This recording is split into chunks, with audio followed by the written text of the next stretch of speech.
to listen on Zoom? If they have registered, yes, and they have the access Yes. to the Zoom link, yes, definitely. But sometimes people just go on the YouTube one. Mm-hmm. But even at the last minute, you can connect and ask for a connection. To listen on Zoom. If they have registered, yes, and they have the access to the Zoom link, yes, definitely. But sometimes people just go on the YouTube. Okay.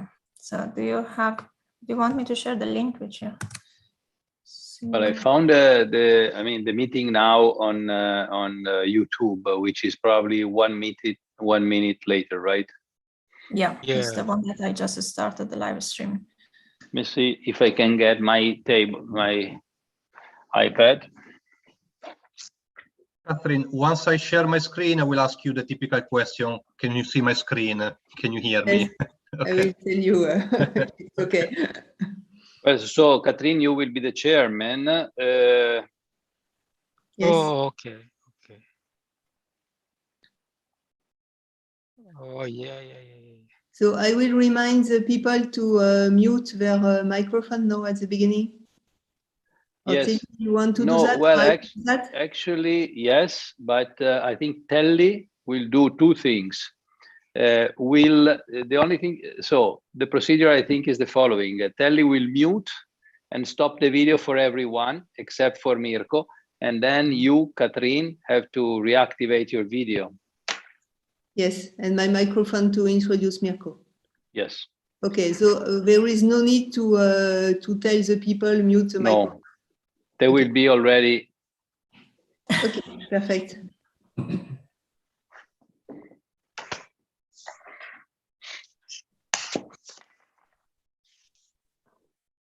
And after for the question, I will try to look at the hand in the list of participants. Or also people can just start speaking. You can just say that everybody can either unmute himself and start speaking, or raise the yellow hand or raise the real hand. And the only thing, Mirco, at the end of your seminar, please remove your video so that everybody will see you and the person who asked the question. So then stop everything. Sharing. Yeah. Okay.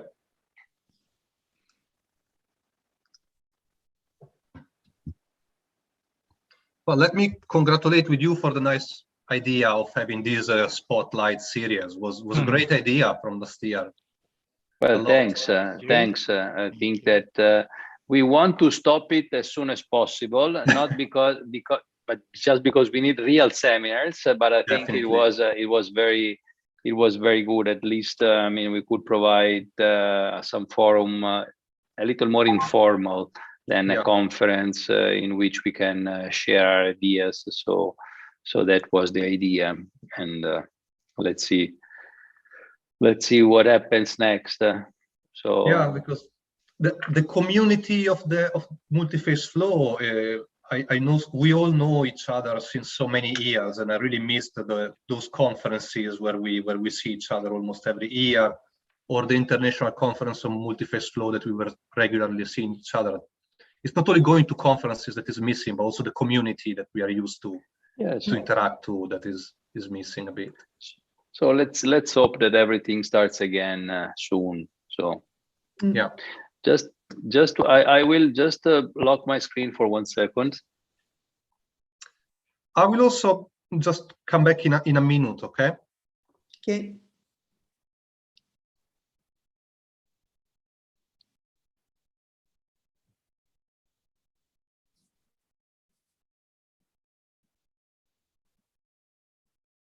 Okay. So how can I connect to the YouTube without some other computer, not on the screen? There's a link from this screen, but not from this computer. I can share. I have an iPad, and I would like to connect the. How can I? Can you copy this link? Okay. It's on the chat. Oops. Maybe I can just copy this one. Okay, let me try. Thank you. This computer. I can share. I have an iPad. I would like to.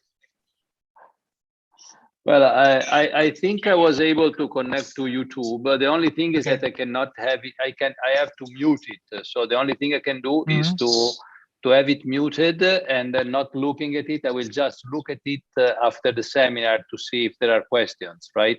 Yeah, exactly. Because I mean, if it is not muted, I will become mad. No, we have Larsen. And, Okay, so I think I can do it. Just in case Shu cannot do, I think I can do it. Okay. Thanks. Thank you. So that's taken care of.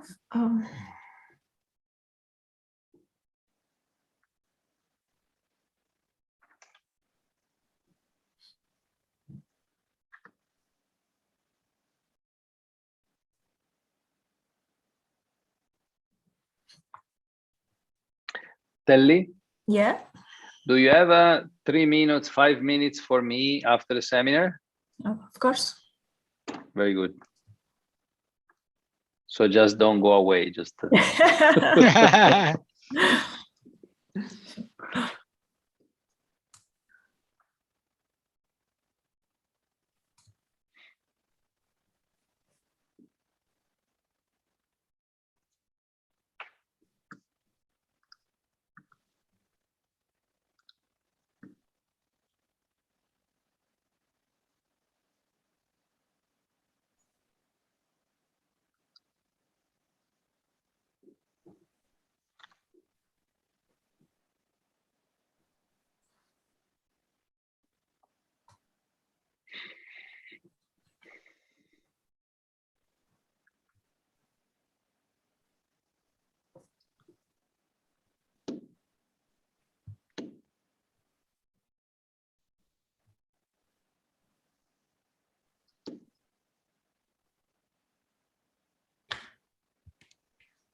Hello, morning, everybody.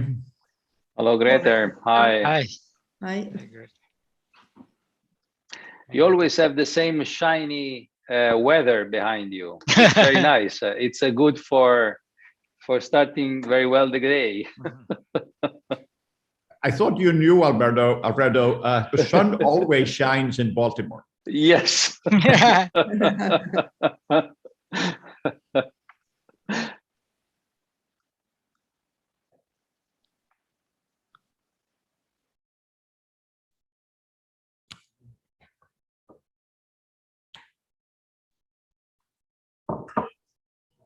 No, this is actually the view from the rooftop where I live. This is downtown Baltimore, so you know. It's very nice. Oh, okay. So downtown Baltimore means just near the docks, near the harbor.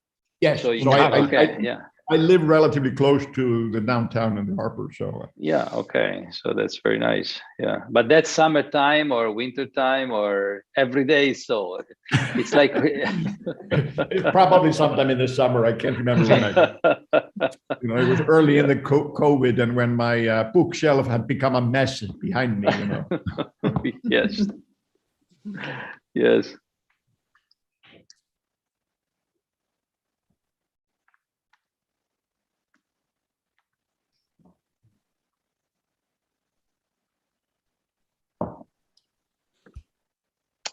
So maybe Telly, if you want to send a message to everybody that the seminar will start in 3 minutes. Sure. To the waiting room.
Okay, I think I'm gonna admit everyone.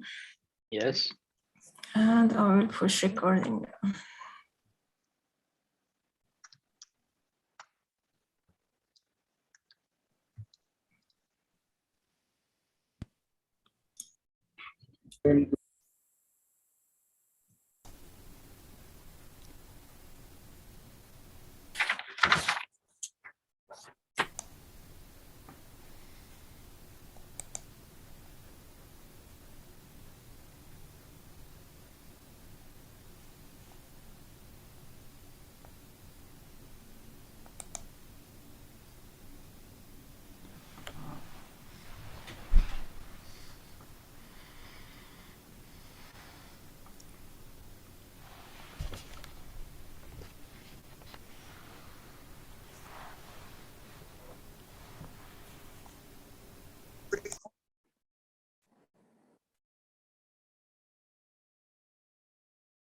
Recording in progress.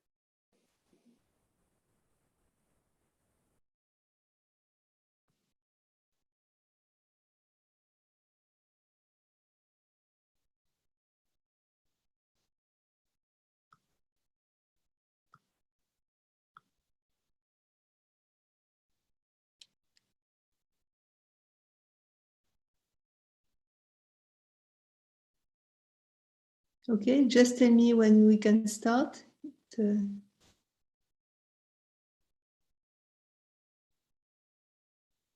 minute.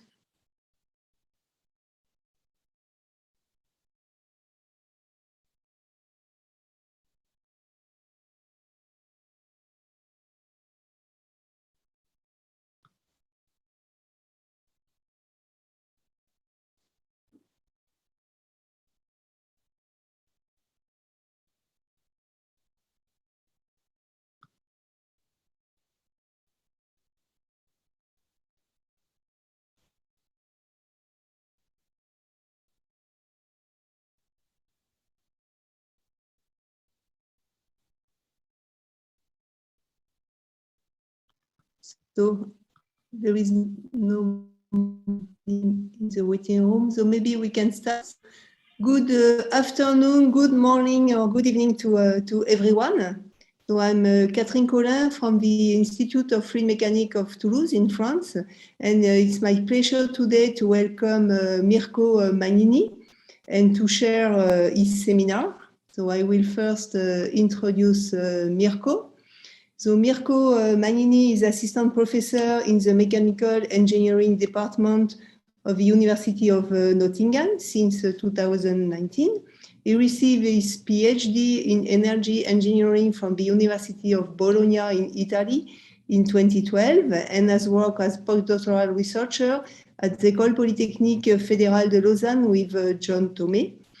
And then he went to Imperial College in London. He has also been visiting researcher in Tel Aviv University, in Maryland University, and Princeton University. So many of you already know Mirco.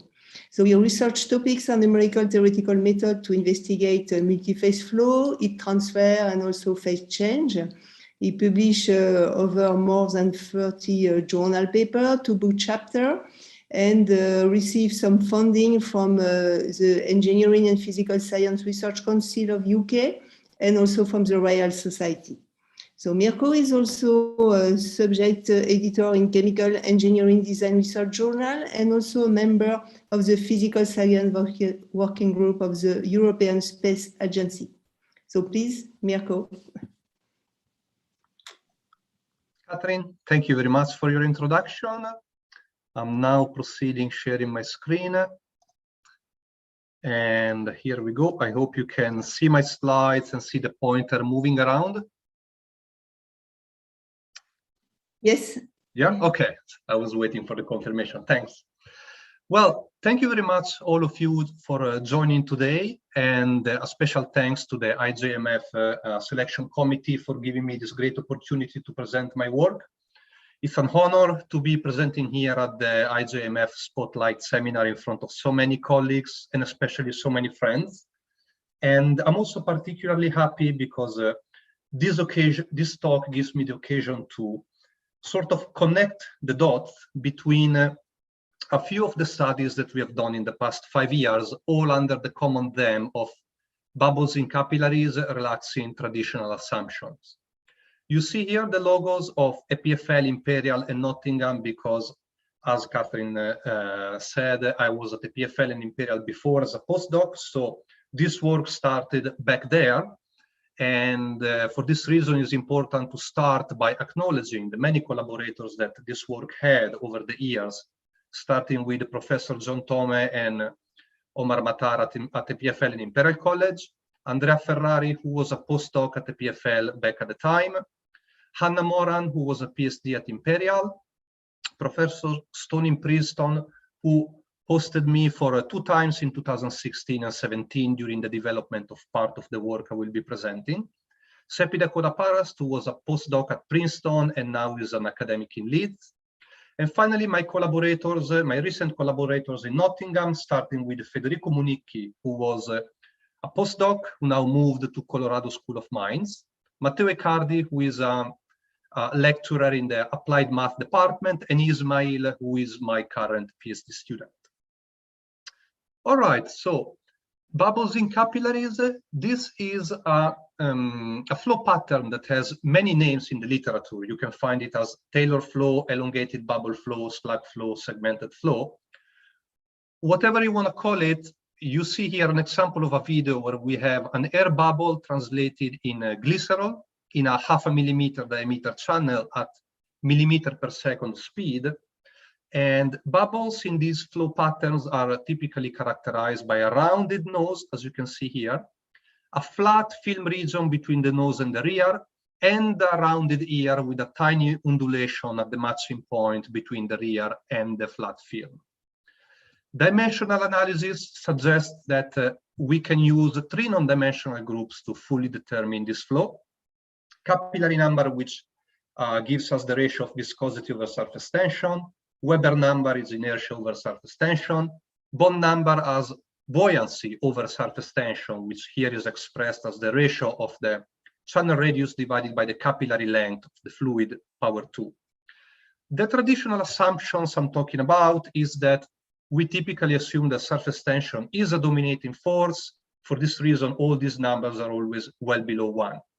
This is an assumption that I will start removing from each of these numbers to show you what happens when this assumption does no longer hold. So this is the main theme of the topic of the talk of today. Now, before starting, I would like to do a bit of survey of what are the applications that drove the interest into this flow pattern over the years. The first paper you can find in the literature, or at least I could find, is from 1935, where the bubble was actually used as a flow meter to measure the flow rate of water generated by an electroendosmotic device. And it was first recognized that the bubble moves faster than the liquid surrounding it by a magnitude which is proportional to the thickness of the liquid film trapped between the bubble and the channel wall.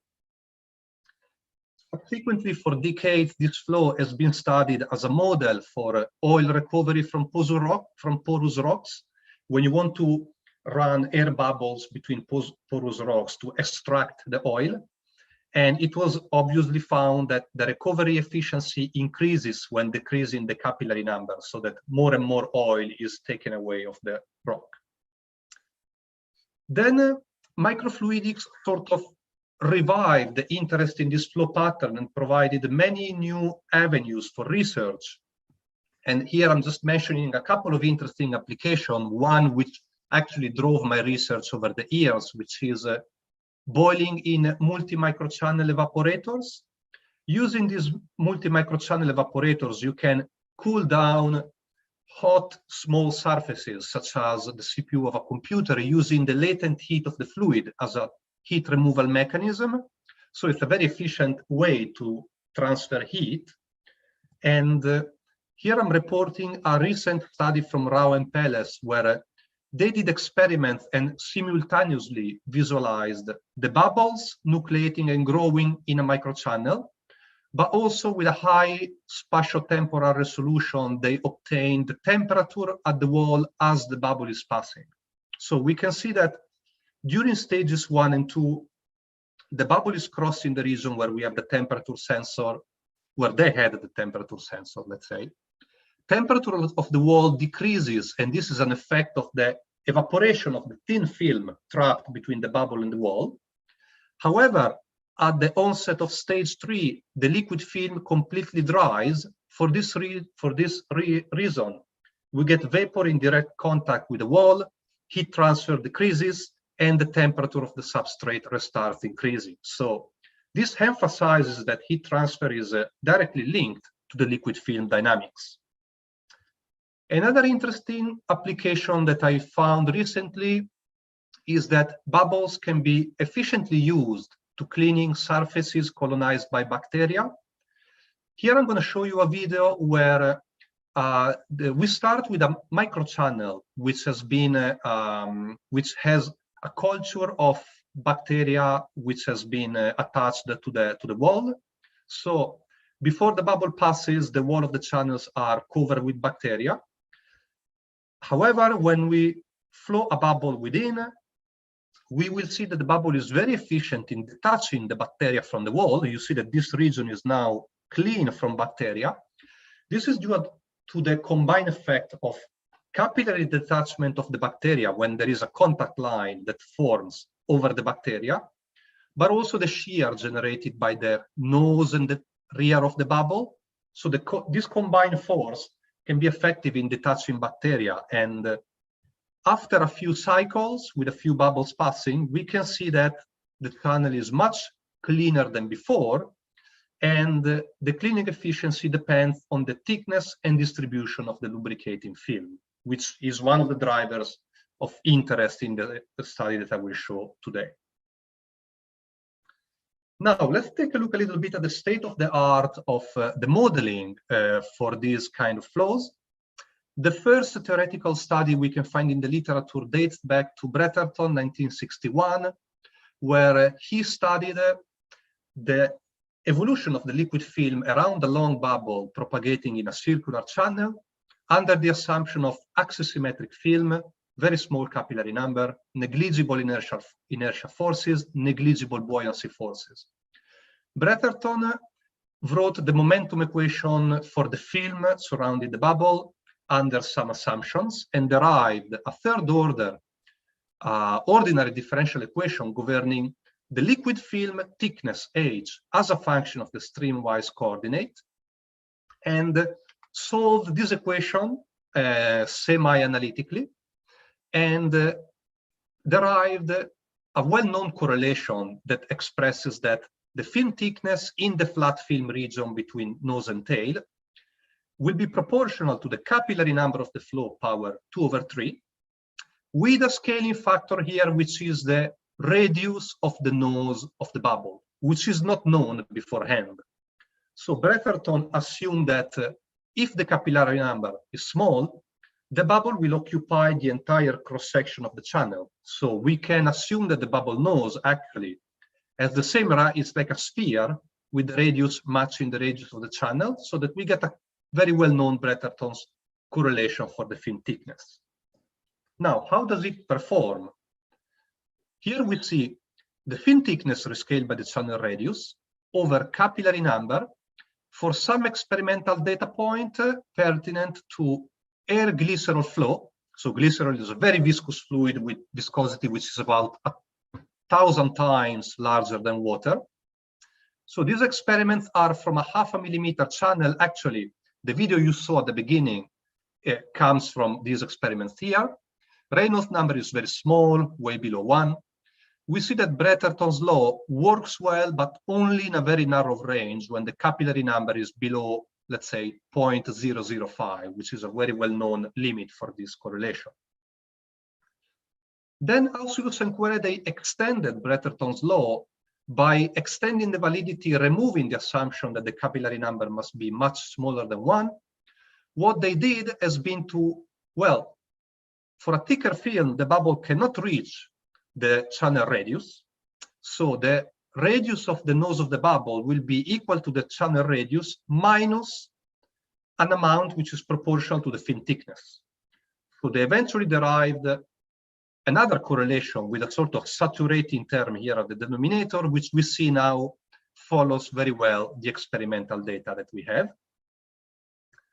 What happens when we have a low viscosity fluid, for example, air water? Water gives Reynolds number on the order of 1,000, even when we have a very small channel, like a 0.5 millimeter channel. And we see that now the correlation tends to underestimate the fin thickness data over a certain value of the capillary number. Never mind, Han and Shikazono, they did a broad experimental campaign with low viscosity fluids, removing the assumption that the weather number is negligible, and provided another extension to Bretherton's law, implementing the inertial effect here at the denominator. And we have now correlations that can also get fin thicknesses in the case of low viscosity fluids. Is that all? Not really. We can see in this experimental image that for an air-water bubble, there is also the generation of these interesting undulations near the tail. And this is something that we have studied and forms part of the work I will present today. Now, let's take a look at channels in non-circular channels, at bubbles in non-circular channels. The first theory we have about bubbles in angular channels is from Wong, 1995.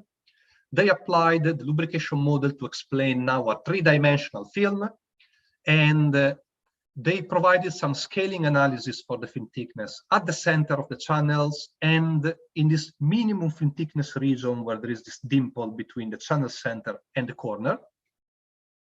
This study was for vanishing capillary numbers, much smaller than 1, and it was extended by Delozar et al. In 2008, where they ran numerical simulations for bubbles at larger capillary numbers and different aspect ratios, and provided curves, for example, showing the bubble width as a function of capillary number and aspect ratio of the channel, measured at a fixed distance from the bubble nose.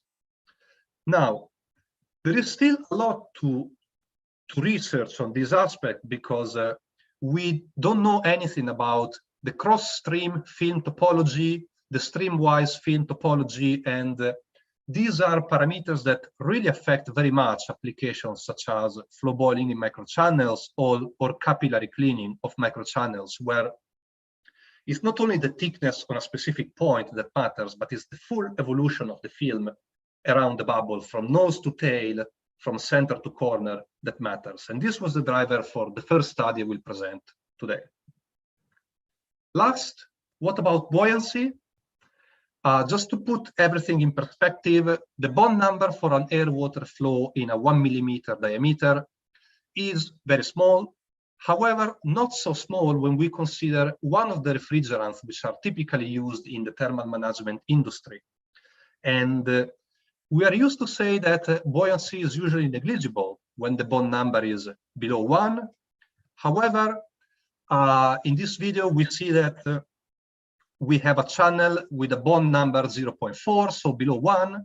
However, this long bubble shows a clear, thinner film on the top, thicker film at the bottom, which highlights the presence of buoyancy effect that tend to elevate the bubble over the center line. So another driver for interest was the impact of removing this assumption in the flow of bubbles in horizontal channels, which forms part of the talk today. Okay, so this very long introduction paved the way to present my outline. I will start discussing the simulation methods we used in the simulations that I will present today. The first study we'll present takes away axisymmetry and a small capillary number from the analysis of bubbles in capillaries, presenting what happens in non-circular channels. Second study will remove the assumption of negligible inertia, and I will study the inertial undulations near the bubble tail. I will remove the assumption of negligible bond number to see what's the impact of buoyancy, and I will terminate with an application, boiling flows. How can we use the information on the liquid film to design better heat exchangers? Just a few words about the simulation methods we use for some of the studies presented today. We used OpenFOAM over the years. In particular, we used the volume of fluid method in OpenFOAM. First, the algebraic interFOAM solver of OpenFOAM, which is a traditional solver, but also the newer geometric VOF solver available in OpenFOAM called IJMF. Those of you familiar with the volume of fluid method know that the interface curvature that appears in the surface tension term is a troublemaker with BOF. If you take interFOAM out of the box, we get significant spurious velocities when we simulate bubbles in channels. Especially at low capillary numbers, we see all these extra vortices appearing near the nose, which are just numerical errors. We have done some work on this context. We have a publication in IJMF 2017 where we improved the curvature using a level set method. And more recently, we are using a new library released by Scheffler et al., which implements some geometrical interface reconstruction methods on IJMF. And for example, here we see same situations as above, but using a parabolic reconstruction for the curvature, we get a much more accurate velocity field around the bubble. Okay, let's kick off now with the bubbles in non-circular capillaries. This is a study that has been published in 2 articles in IJMF. One is just out of the press in January 2022. We have performed a systematic study of the liquid film dynamics for aspect ratios from 1, which is a square channel, to 8, which is a flattened rectangular channel, in a wide range of capillary and Weber numbers to study both the viscocapillary regime and the viscoinertia regime. However, today I'm going to show you only the result about the viscocapillary regime, and I remind to our journal papers for the impact of the Weber number. A note on these numerical simulations: these are very, very challenging simulations because we get very thin films around the bubbles that we want to fully discretize with a mesh. So in order to capture this very thin film, we need very fine meshes up to 20 million cells, even if we want to discretize only a quarter of the cross-section and apply symmetry boundary conditions. So these are very demanding simulations. All right, let's take a look at the liquid film dynamics now. We take a bubble moving from left to right. We focus on a cross-section which is 11 hydraulic ready from the nose of the bubble. When we take a look at the cross-section, here in blue we see the bubble profile on the cross-section, in gray we see the liquid film. And we are measuring the radius of the bubble at the center, the radius of the bubble along the diagonal, and we plot it as a function of the capillary number, also using some other studies as a reference. In general, you see that increasing the capillary number of the bubble shrinks, so the radii, they decrease. This is related to the viscosity effect that thicken the film. And we can recognize 3 regimes in this plot. We have a higher capillary number regime in which the bubble is axisymmetric, so the radius along the center is the same as the radius along the diagonal. So red squares and blue circles, they match. As you decrease the capillary number, the radius at the center is capped by the presence of the wall. So the radius at the center cannot increase to more than 1 when it's rescaled by the channel side, by half of the channel side. Whereas the radius along the diagonal keeps increasing. So diagonal and center radius, they start deviating and we lose axisymmetry. If we decrease the capillary number further, there is an inversion on the curvature of the profile of the bubble. So if we zoom in, there is an inversion in the curvature of the bubble at the center with a dimple being formed and a minimum fin thickness region here that I'm going to study now. Comparing with other studies, we match very well a numerical study from Hazel and Hale. Our results overlap theirs. I'm comparing also with 2 experimental data sets one from Kreutzer and one from Haneshikazono. We match very well Kreutzer at high capillary numbers. Less well Haneshikazono, but their data seems to be off from the other data banks we are using. At low capillary numbers, we are a bit off the experimental studies, but the experimental studies were taken in vertical channels of 2 millimeter diameter, where the bond number is small, but not that small. So that may motivate the deviation. However, we are converging quite well towards the theory of Wong, which made us believe that the results are reliable also at low capillary numbers. Now, we are interested in the liquid film thickness. So now we are looking at the thickness of the film along the diagonal, and we plot it as a function of the capillary number, the red lines. As a reference, I'm also reporting the film thickness you would have in a circular channel. So I'm using Australus and Poiret correlation for the film thickness in a circular channel, and we see that the film thickness along the diagonal is always much larger than what you would get in a circular channel. On the other hand, the film thickness at the center is always much smaller than what you would get in a circular channel, even more so if we consider as the green data points the film thickness, the minimum film thickness at the dimple. And this happens because the minimum film thickness at the dimple actually scales as capillary number power 1, which is also predicted by Wong theory. So one of the takeaway messages from this figure is do not use correlations for film thickness in circular channels to extrapolate what will be the film thickness in a square channel, because you will be off by an order of magnitude. Now, an interesting aspect of flows in angular channels is that when you get this inversion in the curvature of the bubble, you get a pressure in the film, which is larger than the pressure in the bubble, whereas on the corner, because of the changing sign of the curvature, you get a pressure in the film which is lower than the pressure of the bubble. So you get a cross-stream pressure gradient, which actually drives a so-called drainage flow.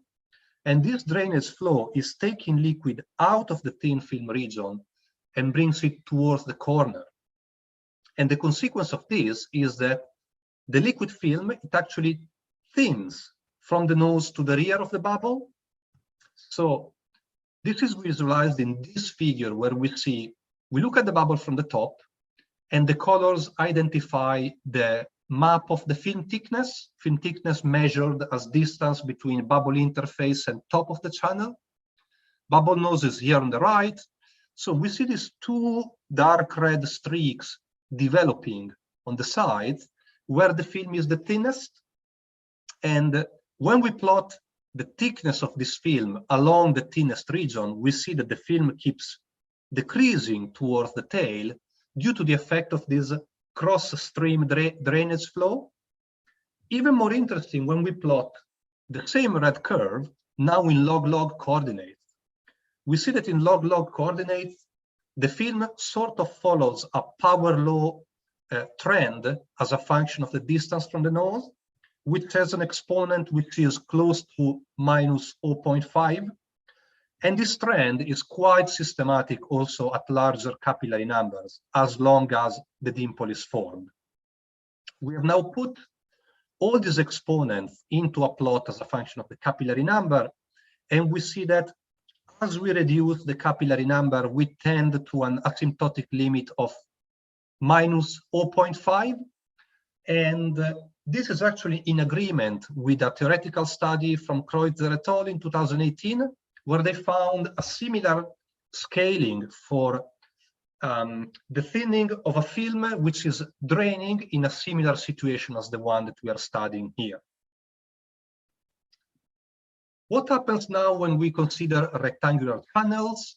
We are looking at the width of the bubble rescaled by the width of the channel as a function of the capillary number for different aspect ratios. And I'm comparing our data points, which are the symbols, with the numerical simulations of Delazar as a reference. We see that increasing the capillary number, the bubble shrinks. This is what we expect. But we see also that increasing the aspect ratio, the bubble shrinks as well. So if we look at the aspect ratios, we can verify that increasing the aspect ratio, keeping the same capillary number, the lateral film thickness is increasing. And in the publication, we report some scaling analysis that eventually show that increasing the aspect ratio will actually lead to an increasing of the film thickness when rescaled by the channel width that qualitatively matches what we see in the simulations. Now, here we take a look at the film thicknesses, especially we look at the film thickness at the bottom wall. So we look at the film being generated at the center of the longer wall, and we plot it as a function of the capillary number of the liquid for the different aspect ratio, with the data for square channel being the same that you saw before. So to put everything in perspective, we have also the film thickness we would get in a circular channel. So we see that all the film thicknesses in a non-circular channels are always smaller than what we would get in a circular channel. But there is more than that to observe in this figure. First of all, this is delta over hydraulic radius. Changing the aspect ratio, we kept the hydraulic radius constant here. And we see that all these data points, they seem to collapse all over the same curve as we reduce the capillary number or we increase the aspect ratio. So this made us thinking, is there a way to explain this trend? So we took a look at Wong's theory. Wong derived a relationship to express the film thickness as a function of the capillary number, which is analogous to Bretherton's law. However, at the denominator, instead of having the radius of curvature of the nose of the bubble, there is the radius of curvature of the interface at the corner of the channel on the cross-section. So these two images are two images that represent the cross-section of the channel. In blue, you have the film. You see the radius of the bubble at the corners here. So small r identifies the radius of curvature of the interface, which in principle depends on the hydraulic radius, on the aspect ratio, and the capillary number. And it's not known beforehand. Now, we apply the same extension that Auxilius and Poiret did to Bretherton. So we assume that for a thicker film, what Wong et al. Considered, there is a saturation effect at the denominator. And then we found hidden in Wong's paper that actually at low capillary number, the radius of curvature at the corner can be written as an almost constant function of the hydraulic radius, which does not depend on the aspect ratio and the capillary number. So plugging in this R equal to 0.52 hydraulic radius in the relationship here, we actually get a sort of universal correlation to predict the film thickness along the longer wall of a rectangular channel, which is independent of the aspect ratio. And actually, as you can see, without adjusting any parameter, it matches exactly the data that we have, and also suggests that the film thickness is smaller than what you would get in a circular channel by a factor of about 2. So we found this very interesting, that we get a relationship that actually does not depend on the aspect ratio. This concludes what I wanted to present about bubbles in non-circular channels, and I move now to the next study about inertia-driven undulations on the bubble surface. Now, this study originated from this experimental observation, where we looked at the shape of bubbles in a circular channel, horizontal, for air glycerol and air water. Same channel diameter, 0.5 millimeters, same capillary number, but obviously the Reynolds number is 6 orders of magnitude different between air glycerol and air water. And we can see that the bubble for the air glycerol case is very similar to what is called a Bretherton bubble. It's a very smooth profile. But for air water, we see that there is the appearance of this undulation on the bubble, near the bubble tail. So we wanted to find a way to predict them, or to explain, at least. And this is not just a nice and interesting fluid mechanic problem. It also has some applications, because it has been observed by processing experimental data. Here you see images of a bubble growing in a microchannel, and these are multiple images stacked one over each other for different time instants. We see that the bubble tail here proceeds downstream as time goes by, but there is also the appearance of a dry region near the bubble tail, this white region here. So it has been postulated in this article that the appearance of the dry out region is actually due to the wetting of the film on the crests of these undulations. So for this reason, these undulations, they also have a usefulness, for example, in flow boiling in microchannel, because they will actually cause dry out. So this is a study that has been published in Physical Review Fluids, and the first step has been to run numerical simulations, keep the capillary number constant, and change systematically the Reynolds number.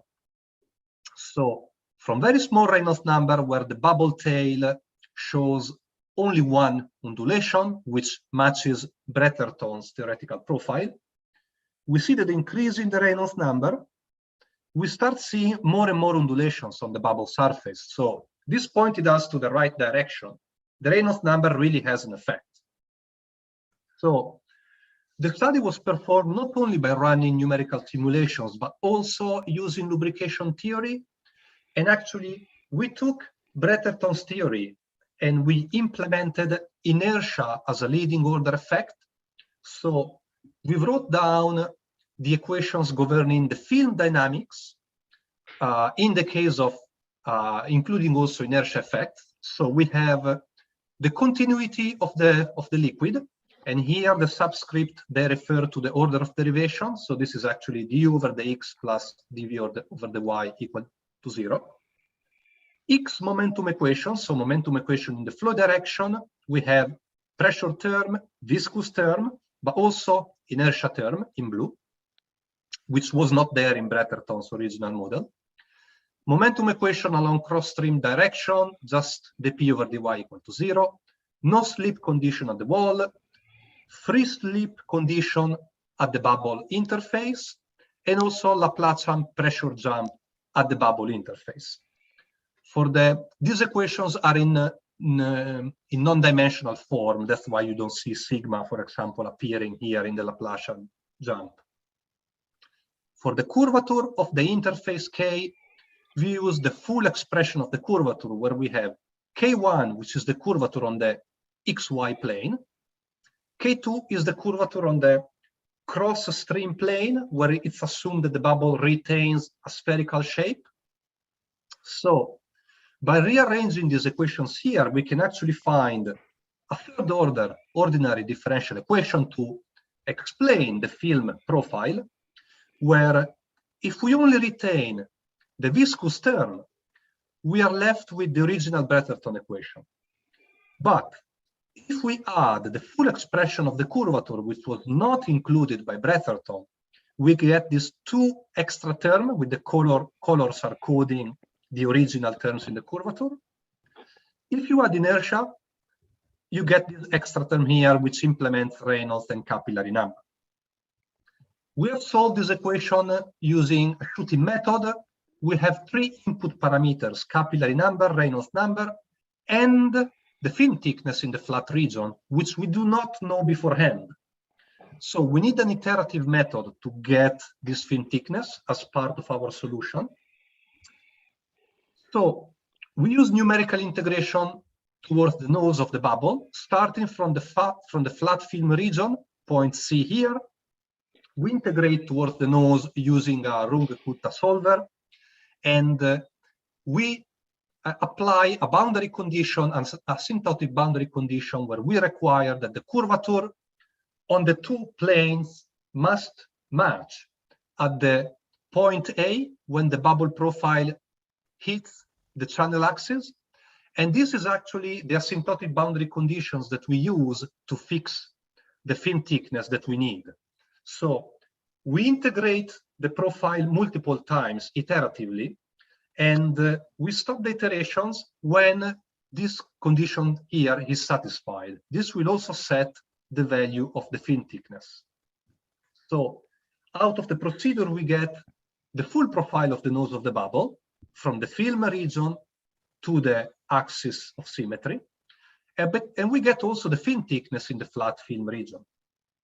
We do the same towards the rear, and we get the full profile of the bubble, also showing the undulations near the tail. That is what we were looking for.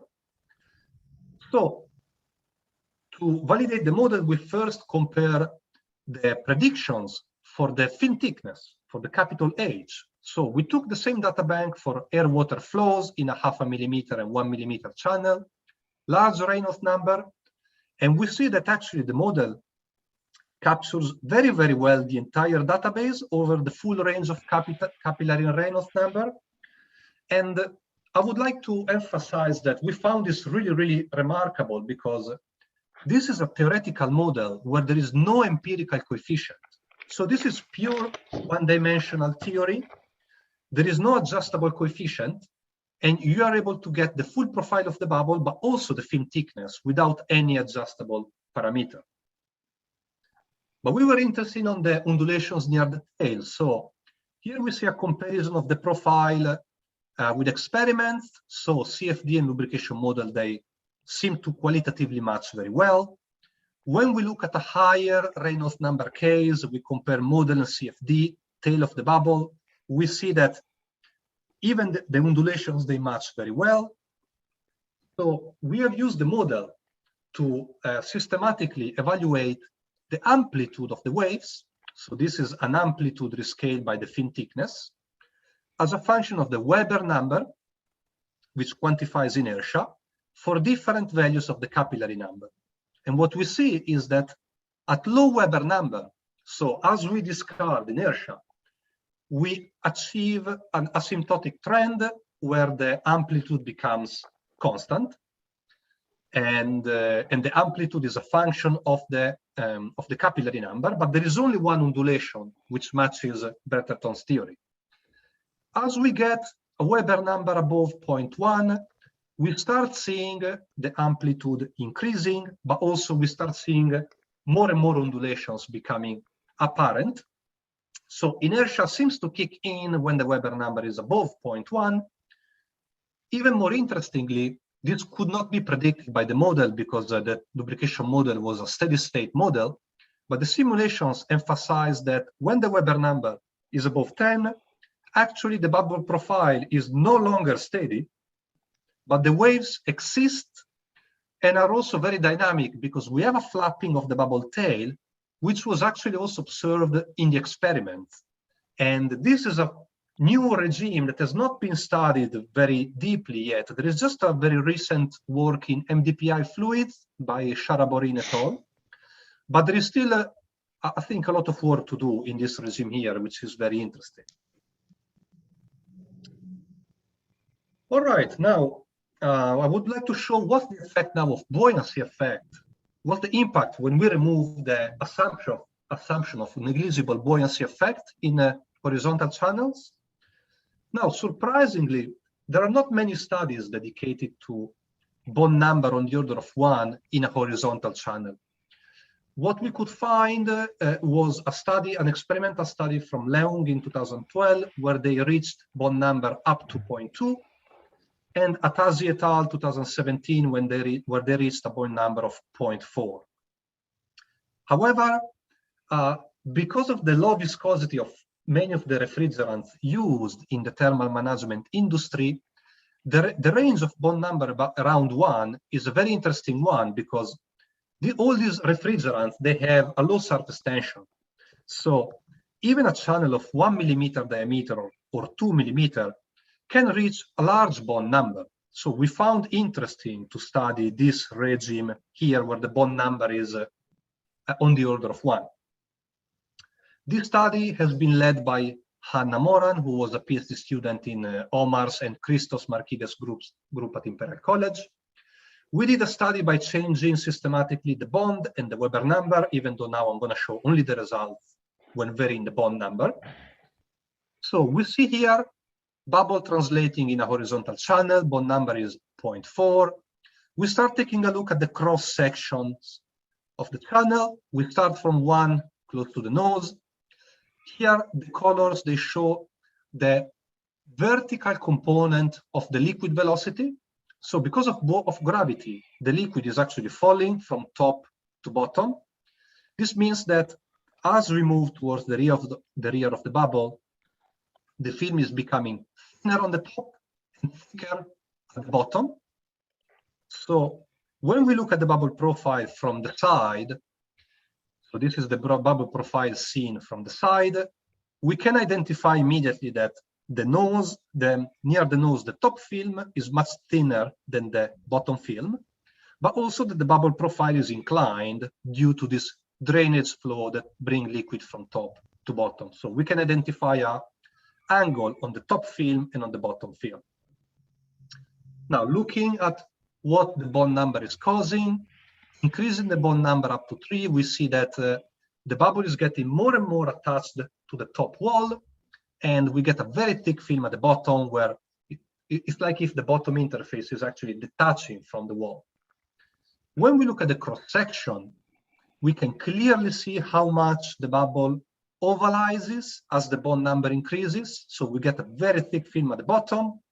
And if we measure the height and the width of the bubble cross-section, we can then plot it as a function of we can plot the aspect ratio as a function of the bond number, and we clearly see how the aspect ratio reduces when you increase the bond number. Interestingly, the aspect ratio reduces more when the capillary number is smaller. So this emphasizes that bubble ovalization is more apparent for lower capillary numbers. So most likely the buoyancy effects are more impactful when the capillary number is smaller. So this suggests that there should be a criterion that I don't think exists yet that should discriminate the importance of buoyancy effect, not only based on the bond number, but also based on the capillary number for bubbly flows. We also have, for the sake of time, I'm not going to talk about this, but in the journal paper, we also provided some relationship to predict the fin thickness on the top and the bottom of the bubble, but I remind this to the journal paper to save some time. Because I would like to conclude my talk with the last study that is actually ongoing. We are interested in boiling flows, so we want to know what happens to the bubbles when they grow because of boiling, and to see if we can link liquid film dynamics and heat transfer coefficient. The motivation is the design of multi-microchannel evaporators. So in the literature, there is still a bit of disagreement between which microchannel shape maximizes heat transfer. You see studies with aspect ratios ranging from below 1 to above 1. So we wanted to start putting a bit of order between all these observations. And we start from the physical model of a single microchannel heated from below and the 2 lateral walls. And we developed a new solver in open form with heat conduction through the walls. In the fluid, we consider volume of fluid method, Navier-Stokes equations, energy equation, and phase change. And so here, just to take a look at what happens during the simulation, we start with a tiny bubble nucleating at the bottom wall. Here we have the temperature field on the walls of the channel. You see the left wall here, the right wall is clipped to allow visualization.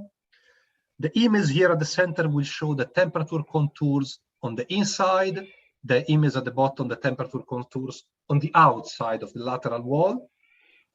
So as the bubble grows and liquid turns into vapor, we see the formation of a contact line on the lateral wall. And you see here the inner wall reacts immediately to the presence of the contact line that cools down the wall due to liquid film, due to the evaporation near the contact line. The outer wall takes a bit longer to react because of that spreading of heat from in to out. Now, we were interested by this study from the group of Professor Karayanis and Brunel, where they saw that increasing the aspect ratio, they observed a larger heat transfer coefficient. So a flatter channel was giving higher heat transfer coefficient. So we have performed simulations by changing the aspect ratio of the channel from 0.5 to 2. Here we are taking a look at the cross-section of the channel, and we can see that actually this also follows from what you have seen in the previous study. At the bottom wall, where in the experimental study they had the thermocouple, we can see that higher aspect ratio gives a larger portion of the wall being covered by a liquid film. So when we take the average Nusselt number over the bottom wall, we see that this increases monotonically, increasing the aspect ratio. However, you have to note also that also the temperature of the walls increases, increasing the aspect ratio of the channel because of the heat conduction in the wall and because of an overall increase in the thermal resistance of the full system. So careful between Nusselt number and temperatures because they don't follow the same trend. All right, we got to the end of the studies I wanted to present. A quick recap. There are, I think, many interesting dynamics appearing when we study bubbles in capillaries in, let me say, unconventional settings. In no-circular capillaries, we see that films are much thinner than what appears in circular cross-sections. And we are still missing some robust models to predict film thickness under a wide range of non-dimensional parameters. When we remove the assumption of negligible inertial effects, we see the appearance of undulations, which can be well described by lubrication methods, but still there are some interesting time-dependent patterns appearing when the Weber number is above 10.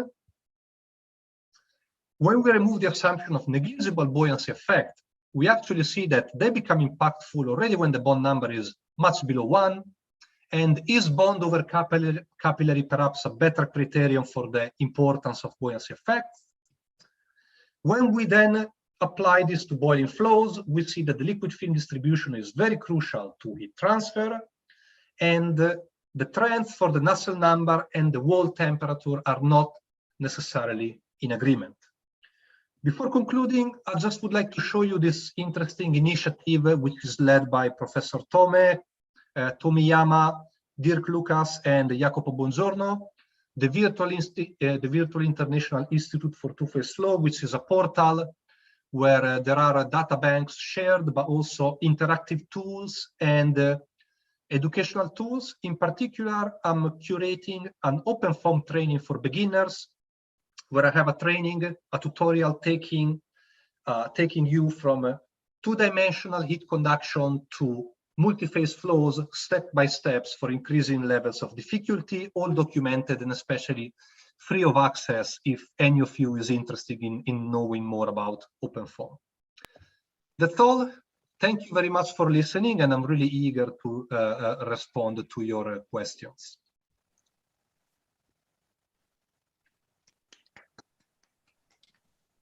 So thank you very much, Mirco, for your very nice presentation. So I think we can upload. So I saw some question in the chat. Maybe Raja, you want to ask a question?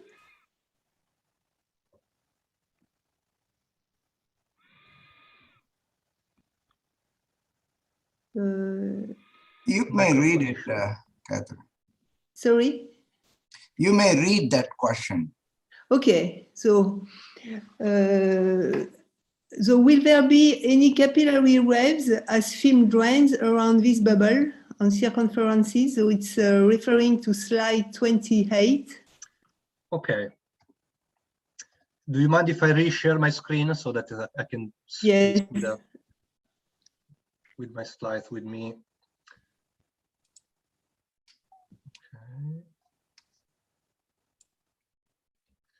So can you repeat the question, Catherine, please? Yes. Will there be any capillary waves as the film drains around these bubbles? So it seems that there is no capillary on the circumference, not on the length, but on the circumference. Well, our study was in the adiabatic case, so we didn't do evaporation in this case here. There was this experiment, let me open wide, this experiment from the literature where they observed dry out, but they did not observe the waves because they couldn't. They postulated that the film would dry over the waves. Okay, But there is only a side view, so you cannot see. yeah, here it was a top view, so they couldn't see it. Mm-hmm. But Okay. you know, there is film evaporation, so the film will, I would expect the film will decrease in thickness from nose to rear. So most likely the crest of the waves will be the first point of the interface to touch the wall, which was what was postulated in this experimental study here. Okay. So Prashan, do you have a question? Yes. Thanks, Catherine. Thanks. Hi, Mirco. Nice talk. So, Hi, Prash. Very nice piece of work, and especially I love the lubrication model and things. It's very nice. I have a generic question for you. So when we use a volume of fluid method, the interface is thick. It has a thickness. Yes. So do you have? My first question is, do you have a recommendation on the grid size? Especially when you're looking at the simulations where you're very close to the wall, especially where the drain occurs and things like that.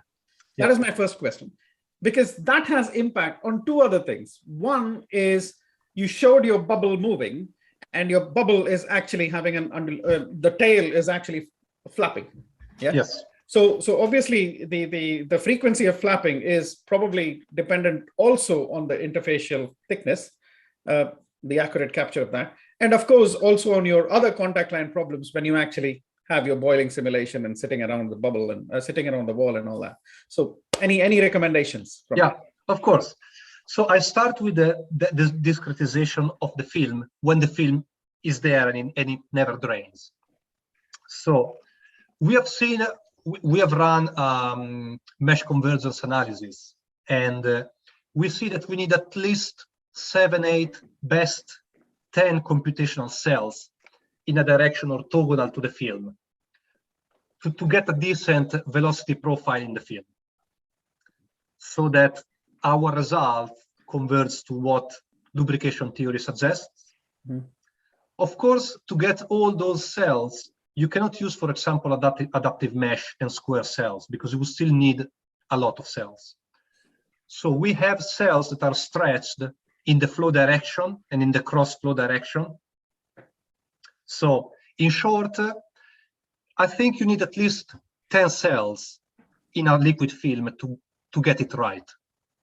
Mm-hmm. Then the interface thickness is a result of the method. And with the WOF method, when you use the geometric WOF, is always 3 cells thick. If you consider as thickness the reason where the gradient of the volume fraction is different from 0. Now, you talked also about what happens when there is the evaporation, but there was something in between about the undulations. Oh, the question was basically, do you have any kind of a a thumb rule saying that, okay, if you want to have a proper flapping behavior from your tail of the bubble, or you need to have certain number of grids because it's probably proportional to some kind of a capillary number, and also especially when you have a contact line, when you have a bubble which is boiling and you've got a nucleate boiling regime and you've got a contact line which is actually growing in your case, which is actually dynamic. Yeah, in this case here, now the question is subtle, because when you actually have a bubble sitting on the wall and elongating and becoming long, creating a film, you can keep refining the mesh in the film to try to keep those 10 cells, like I said before. But at some point, you will have a contact line. So you will have your interface touching the wall, and you will only have 1 cell discretizing your film. It doesn't matter how much you refine it. You will always get there. Mm-hmm. So we simply run simulations refining the mesh and using the mesh convergence on an average Nusselt number as a criterion, because it's true that refining the mesh, we saw that we get a higher Nusselt number at the contact line, because the Nusselt number is like 1 over the mesh size at the contact line. However, the delta function that multiplies the phase change term also decreases. So Nusselt number by the delta function, it balances out, which means that when you take an average Nusselt number, the Nusselt number reaches a sort of converged value. However, what we are trying to do now, and I think it would be a better direction to take, is that I don't believe on the exact values of the heat transfer you get at the contact line without a proper model. So what we are trying to do is to discard the phase change model on the first cell at the wall and replace it with a subgrid model based on lubrication. Right, that's good. So, for example, we run a MATLAB code offline using Vladimir Ajaev model for the lubrication film, and we get the heat flux at the contact line from the model as a function of the temperature of the wall, and we give that in the numerical model. But in the numerical model, we discard whatever the phase change model gives on the first cell, and we only consider the lubrication model for that. If we can find the bug in our code that we have, we will publish it soon. But I believe that that's what we should do. We should sort of discard what the CFD alone gives us on the first cell. Definitely. And use a subgrid model. And I'm not even talking about contact line model like the contact angle, because I'm very scared of talking about that, because then we open a very big discussion about which contact angle we should use, how should we impose it in the numerical simulation. For now, our numerical simulation have a static contact angle. Okay. But there should be a dynamic contact angle, and especially with VOF, there is this problem that the contact line moves just because you cannot impose a real no-slip condition at the wall, because the contact line moves based on the speed at the center of the first cell. Yeah. So you would need a model to supersede that, essentially. Thank you, Mirco. Thanks. On your response, Mirco, when you use the application model, you will apply the redux, but you will also have a contact angle, a dynamic contact angle, and arm contact angle, which is an outlet of the model. Yeah. You have both the contact angle. So this contact angle has imposed also as a boundary condition of your level set function, or your both of the angle in your VOF model. Yeah, at the moment, the contact angle with VOF is imposed only on the direction of the normal, because the volume fraction in VOF is very discontinuous, so it's really difficult to apply it as a boundary condition. With the level set, you can do it because it's a continuous function, but with VOF you can't. So usually we adjust the normal to the wall. Okay. However, in dynamic contact angle models, you try to get the speed of the interface at the wall. Yes, you have a Cox-Voinov model to implement. Okay. For example, the interesting thing is that I believe that in the library released by Scheffler for OpenFOAM, there are these other dynamic contact angle models being implemented that people in the audience can take a look at. Okay. Marco, do you have a question? In fact, I have two. Thank you, Mirco, for this excellent presentation, first of all. Yeah, really very interesting and very comprehensive. Thank you so much. I would like to come back to the fact that you have a slide 24, but I mean, you can answer even without the slide, I think. It's about the fact that when you have a given velocity of the bubble, then you have instabilities. So if, in fact, you have transient conditions. And the transient conditions are procuring, for example, even a breakup of the bubble and so on. Yes. Did you try to go in this direction so it will increase the Weber number even further and finding when you have this kind of instabilities and really very, very important phenomenon. Like no, we did not do it because originally our interest was on the undulations, and we saw that we started, you know, very, very academically. Let's start with a very small Reynolds number and increase it. Then at some point we said, okay, above a certain value, not only you get the undulations, but they become also dynamic.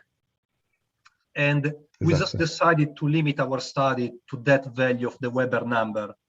Also because in the experiment, we saw that they were not axisymmetric anymore above a certain value of the Weber number. And this is actually what is shown in this study that I mentioned from in MDPI fluids.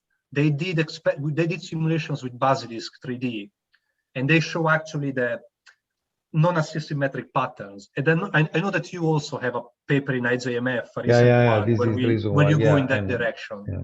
But we did not. Now we are working. Okay, we did not, but it's very interesting, and there should be also some theory to study that part, because I'm sure with the stability analysis you can probably get the threshold at which everything becomes non-axisymmetric, but that's out of my expertise for now, at least.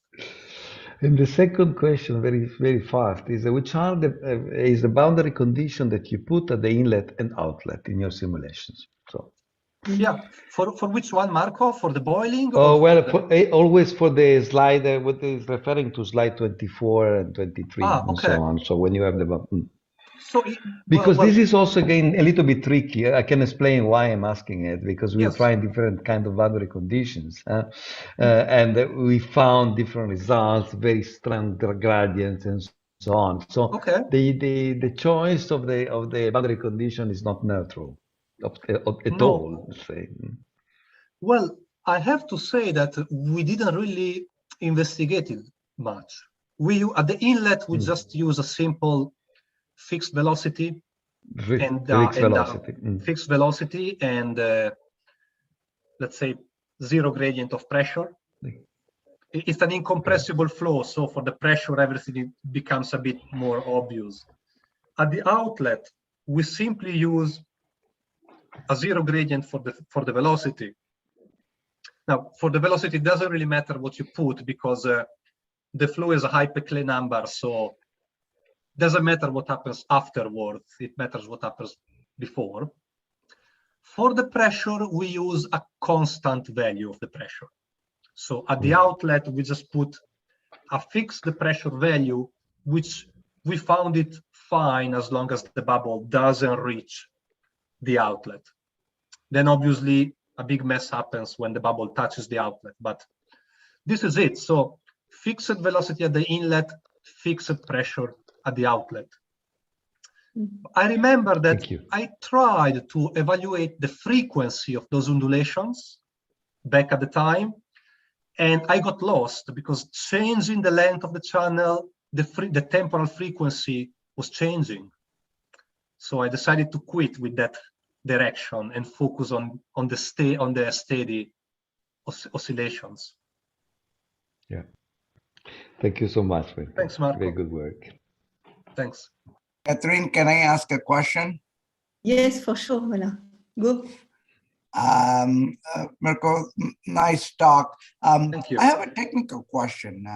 Your thin film analysis, you showed the results for a steady condition going upstream and downstream, and it was pretty impressive. It's able to capture. You could extend it to unsteady and perhaps even study the oscillatory behavior you showed. Have you considered that? That's true. In theory, I think there is nothing that prevents us from adding the dH over dt, the temporal derivative, and actually study when if the lubrication model is able to capture that. We did not do it simply because we sort of terminated the study. One reviewer wrote that this is a flow problem that has been studied to death.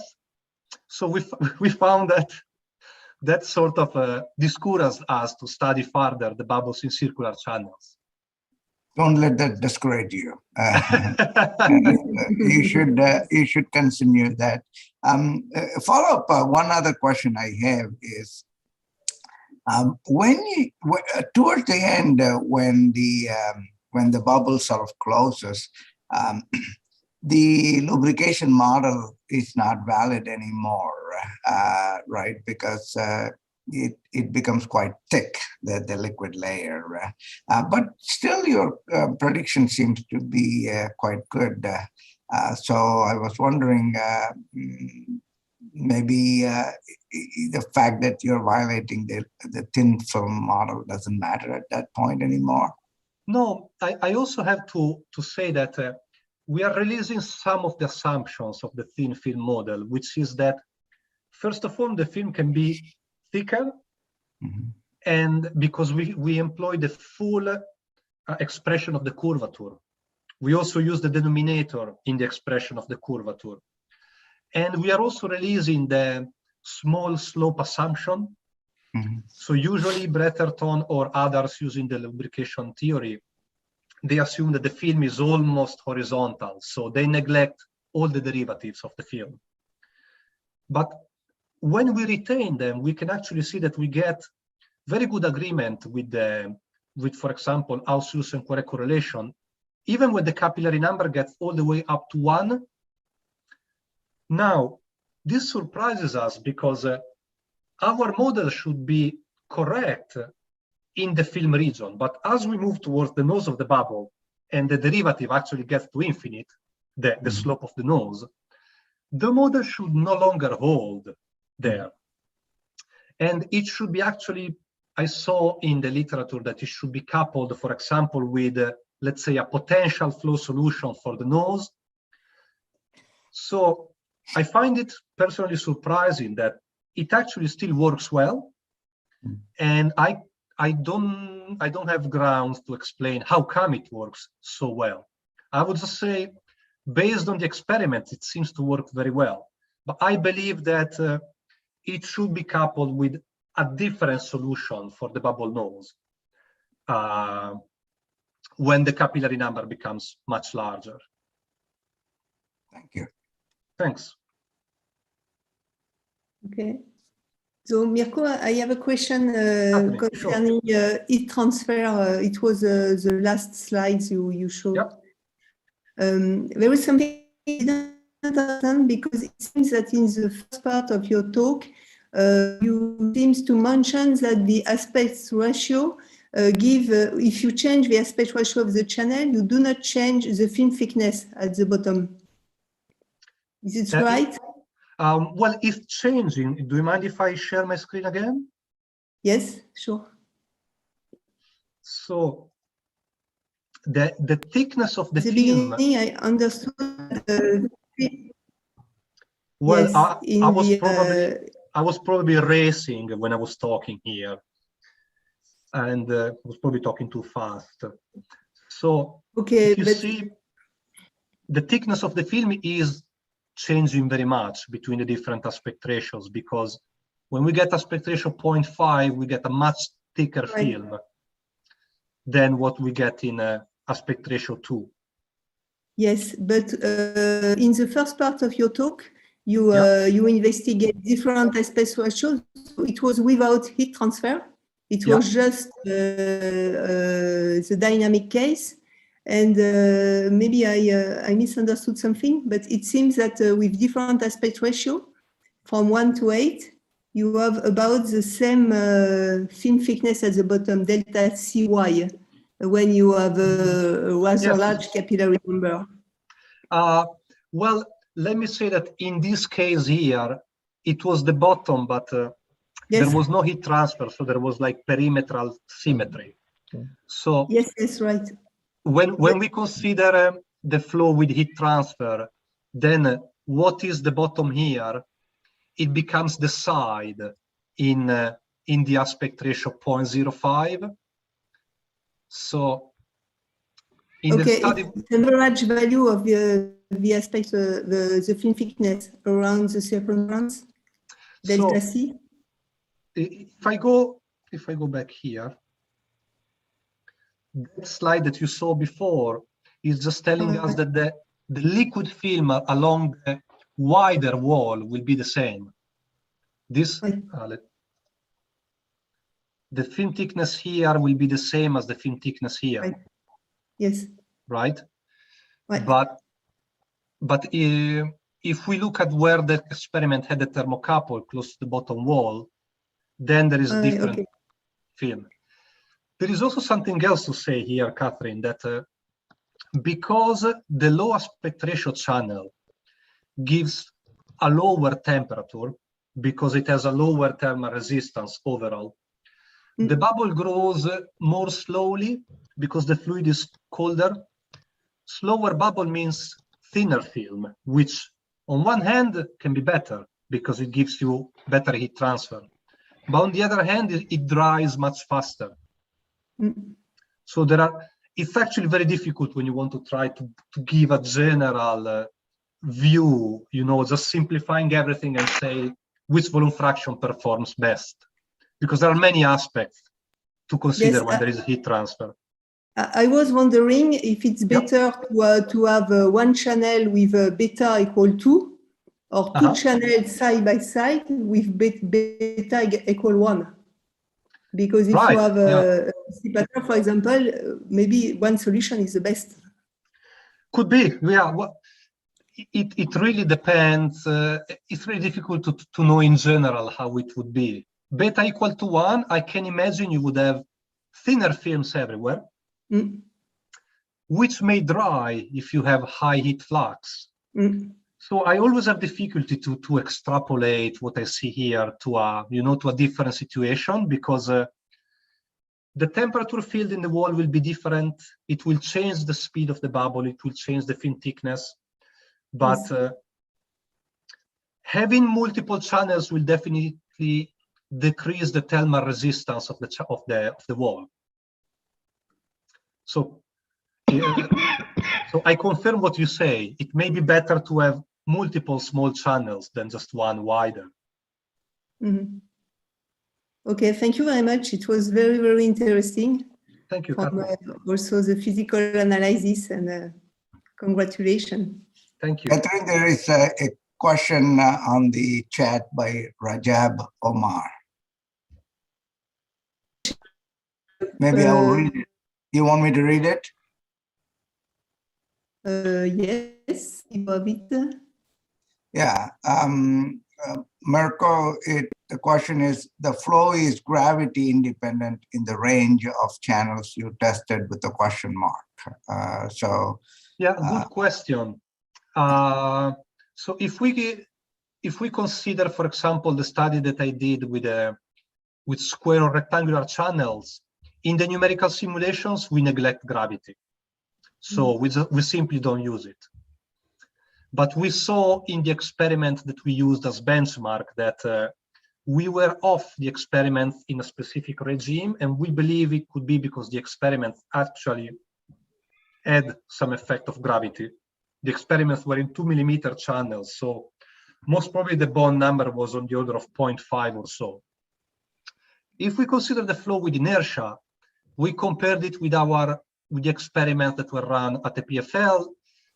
The flow may be a little bit gravity dependent because channels were, well, 0.5 millimeter should be quite safe, but 1 millimeter, you may have a bond number, at least for air glycerol, which was maybe on the order of 0.1, 0.2, 0.3. So a bit of gravity may be present, but it shouldn't have impacted the validity of the study we wanted to do.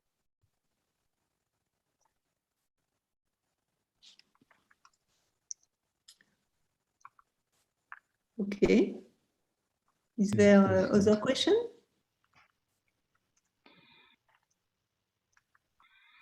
No, I don't see any other question.